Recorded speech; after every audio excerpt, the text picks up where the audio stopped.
We're learning that Congress MP Gaurav Gogoi is currently taking on the center. Take a look. वो टूरा Lok Sabha seat हम जीत के आए हैं। आज एनडीए को उत्तर पूर्वांचल के लोगों ने नकारा है।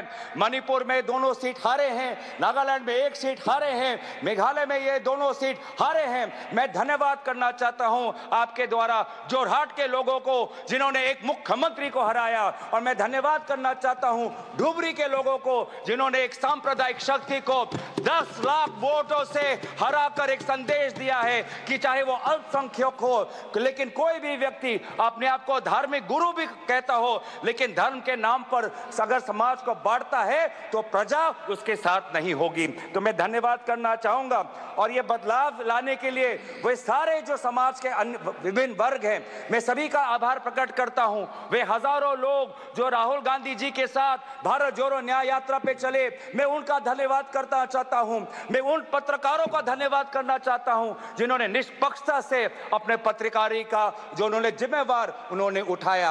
आज एक संदेश गया उन पत्रकारों को जिनको हौले हौले प्रधानमंत्री मोदी जी से प्यार है।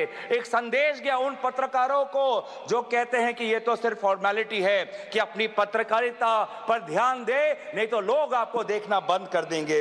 मैं आज युवाओं को मैं आभार प्रकट करना चाहता हूं क्योंकि उन्होंने व्हाट्सएप का इस्तेमाल नहीं किया, उन्होंने अपना विवेक का इस्तेमाल किया।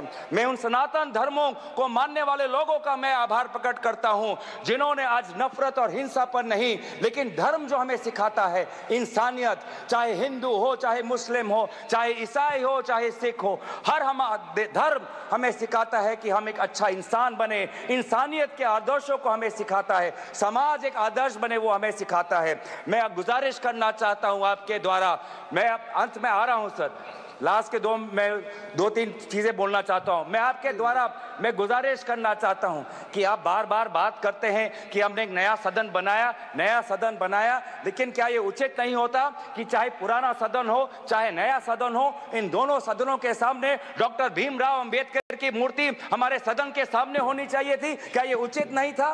क्या ये उचित नहीं था कि चाहे नया सदन हो?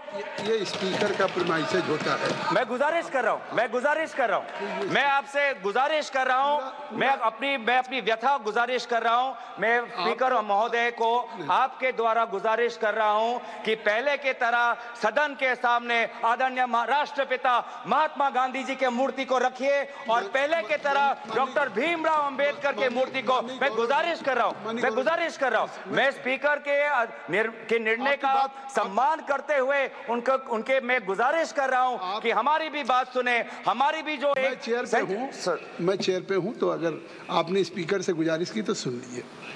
आपने कहा कि बाबा भीमराव अंबेडकर की एक मूर्ति यहाँ जो स्थापित होनी चाहिए। आपको भी निमंत्रण गया होगा।